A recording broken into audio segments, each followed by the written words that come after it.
Let's take a look at how you can choose the activation function for different neurons in your neural network. We'll start with some guidance for how to choose it for the output layer. It turns out that depending on what the target label or the ground truth label Y is, there will be one fairly natural choice for the activation function for the output layer.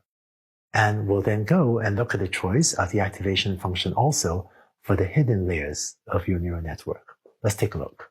You can choose different activation functions for different neurons in your neural network. And when considering the activation function for the output layer, it turns out that there'll often be one fairly natural choice depending on what is the target or the ground truth label Y. Specifically, if you are working on a classification problem where Y is either 0 or 1, so a binary classification problem, then the sigmoid activation function will almost always be the most natural choice, because then the neural network learns to predict the probability that Y is equal to 1, just like we had for logistic regression. So my recommendation is, if you're working on a binary classification problem, use sigmoid at the output layer. Alternatively, if you're solving a regression problem, then you might choose a different activation function. For example, if you're trying to predict how tomorrow's stock price will change compared to today's stock price, well, it can go up or down. And so in this case, Y would be a number that can be either positive or negative. And in that case, I would recommend you use the linear activation function. Why is that? Well, that's because then the output of your neural network, f of x, which is equal to A3 in the example above, would be G applied to Z3. And with the linear activation function, G of Z can take on either positive or negative values. So Y can be positive or negative, use the linear activation function. And finally, if Y can only take on non-negative values, such as if you're predicting the price of a house, that can never be negative, then the most natural choice would be the ReLU activation function, because as you see here, this activation function only takes on non-negative values, either 0 or positive values. So when choosing the activation function to use for your output layer, usually depending on what is the label Y you're trying to predict, there'll be one fairly natural choice. And in fact, the guidance on this slide is how I pretty much always choose my activation function as well for the output layer of a neural network. How about the hidden layers of a neural network? It turns out that the ReLU activation function is by far the most common choice in how neural networks are trained by many, many practitioners today. Even though we had initially described neural networks using the sigmoid activation function, and in fact, in the early history of the development of neural networks, people use sigmoid activation functions in many places, the field has evolved to use ReLU much more often and sigmoids hardly ever. With the one exception that you do use a sigmoid activation function in the output layer if you have a binary classification problem.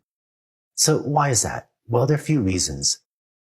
First, if you compare the ReLU and the sigmoid activation functions, the ReLU is a bit faster to compute because it just requires computing max of 0, z, whereas the sigmoid requires taking an exponentiation and then an inverse and so on, and so it's a little bit less efficient.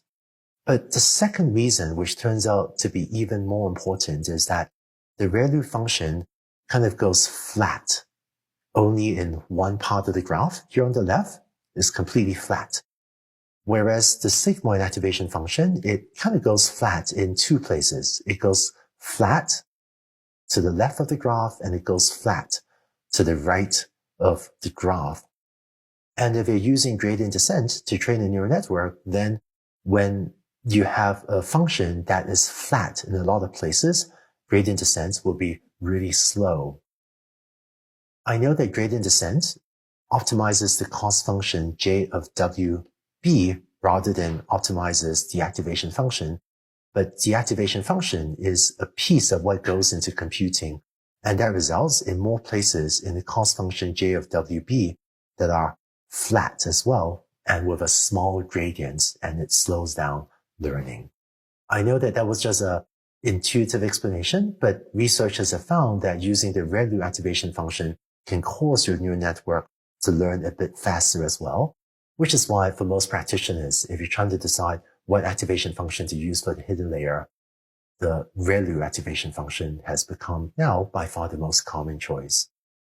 And in fact, if I'm building a neural network, this is how I choose activation functions for the hidden layers as well. So to summarize, here's what I recommend in terms of how you choose the activation functions for your neural network. For the output layer, use a sigmoid if you have a binary classification problem, linear if y is a number that can take on positive or negative values, or use ReLU if y can take on only positive values or zero positive values or non-negative values. Then for the hidden layers, I would recommend just using ReLU as a default activation function.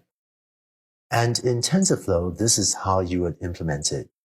Rather than saying activation equals sigmoid as we had previously, you can then, for the hidden layers, that's the first hidden layer, the second hidden layer, ask TensorFlow to use the ReLU activation function.